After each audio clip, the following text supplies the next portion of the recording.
Nama saya Raffianto Adi Sampurno, NIM saya 27023636166. Nah, pada video ini tuh saya akan menjelaskan hasil normalisasi pada formulir rekam medis RS Inap Sehat Sentosa, yang mana itu saya akan menjelaskan mulai dari tahap 1 NF, 2 NF, dan 3 NF. Nah, saya akan menjelaskan perubahan tabelnya secara bertahap dan menunjukkan hasil tabel yang saya buat. Nah, sebelum masuk ke tahap normalisasi, data awal formulir masih berada dalam satu struktur besar. Yang mana di dalam data tersebut itu terdapat beberapa informasi yang bisa mempunyai lebih dari satu nilai. Misalnya pasien dapat mempunyai lebih dari satu alergi dan lebih dari satu riwayat penyakit kronis. Dan juga selain itu pasien dapat ditangani oleh lebih dari satu dokter dan masing-masing dokter dapat memberikan diagnosis. Dan juga pada bagian resep setiap obat juga mempunyai dosis dan frekuensi serta dokter yang menerapkannya. Kondisi tersebut itu sangat menyebabkan banyak data yang sama ditulis berulang kali. Karena itu data perlu dinormalisasikan secara bertahap mulai dari 1 NF hingga 3 NF.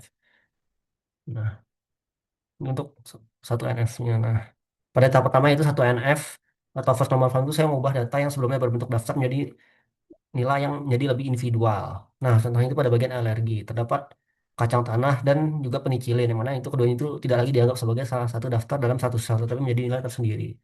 Dan juga Alzheimer itu saya lakukan pada riwayat penyakit kronis, yang mana itu contohnya itu ada hipertensi dan diabetes tipe 2, yang mana itu data dokter, diagnosis, dan obat juga dibuat menjadi nilai yang individual. Nah, dengan begitu itu setiap field yang sudah terisi itu memenuhi prinsip nilai atomik pada 1 NF. Dan juga hal ini itu memiliki banyak pengulangan. Misalnya informasi pasien, dokter, diagnosis, dan obat dapat muncul berkali-kali karena ada kombinasi data yang berbeda. Selain itu, alergi dan penyakit kronis juga dapat menghasilkan kombinasi baris yang sebenarnya tidak mempunyai hubungan satu sama lain. Dan juga hasil 1 NF ini itu masih perlu dinormalisasikan lagi. Nah, salah 1 NF ini selesai itu saya akan masuk ke 2 NF. Nah, pada tahap ini saya memeriksa apakah masih terdapat partial dependensi. Yang pertama itu adalah tabel pasien. Di mana tabel itu menyimpan identitas pasien, yaitu ID pasien, nomor BPJS, dan asuransi. Dan juga penampilannya itu adalah ID pasien.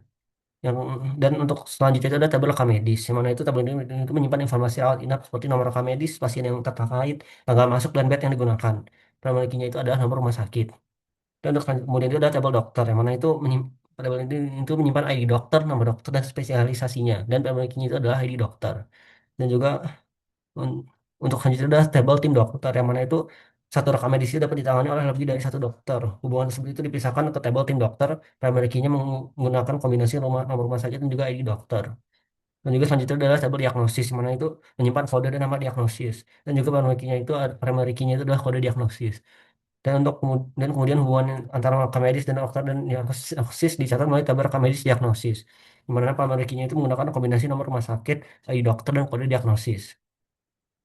Dan untuk terakhir itu adalah tabel 2 NF. Pada 2 NF itu 2 NF itu adalah tabel resep, yang mana itu tabel ini itu menyimpan obat-obatan yang diberikan kepada pasien beserta dosis dan frekuensinya. Dokter yang resepkan juga tetap dicatat karena dokter tersebut itu harus merupakan bagian dari tim dokter pasien. Nah, dengan demikian pemisahan data yang sebelumnya banyak berulang pada 1 NF itu menjadi lebih teratur dan juga setiap tabel mulai mempunyai fungsi yang lebih jelas. Namun hasil 2 NF ini itu masih perlu diperiksa karena masih memiliki terdapat ketergantungan transitif dan beberapa aturan pada bisnis case yang perlu dipisahkan. Nah, karena itu saya lanjutkan ke tahap 3 NF. Nah, pada tahap 3 NF ini itu saya itu masih mempunyai ketergantungan transitif yang dipisahkan lagi. Pertama itu adalah tabel departemen, yang mana itu menyimpan ID dan nama departemen. Dan kemudian itu ada tabel spesialisasi yang mana menyimpan ID dan nama spesialisasi serta mengacu ke departemen. Dan sedangkan tabel dokter itu menyimpan ID dan nama dokter mengacu ke spesialisasinya. Pemisahan ini itu membuat informasi departemen dan spesialisasi itu tidak perlu ditulis berulang-ulang bersama tabel dokter. Dan selanjutnya ada tabel ruang, yang mana itu menyimpan identitas atau nama ruang rawat. Kemudian itu ada tabel BED, bed, yang mana di sini itu pemilikannya itu menggunakan kombinasi ID ruang dan nomor bed. Karena nomor bed hanya unik di dalam satu ruang, jadi sebuah bed tidak bisa diidentifikasi hanya dengan menggunakan nomor bed saja. Dan untuk selanjutnya ada tabel rekam medis, mana tabel ini itu menyimpan informasi setiap periode rawat inap seperti nomor rekam medis pasien dan tanggal masuk dan juga lokasi bednya. Kemudian ada tabel obat, yang mana tabel ini menyimpan kode dan nama obat. Dengan begitu informasi obat itu tidak perlu ditulis secara berulang pada setiap resep.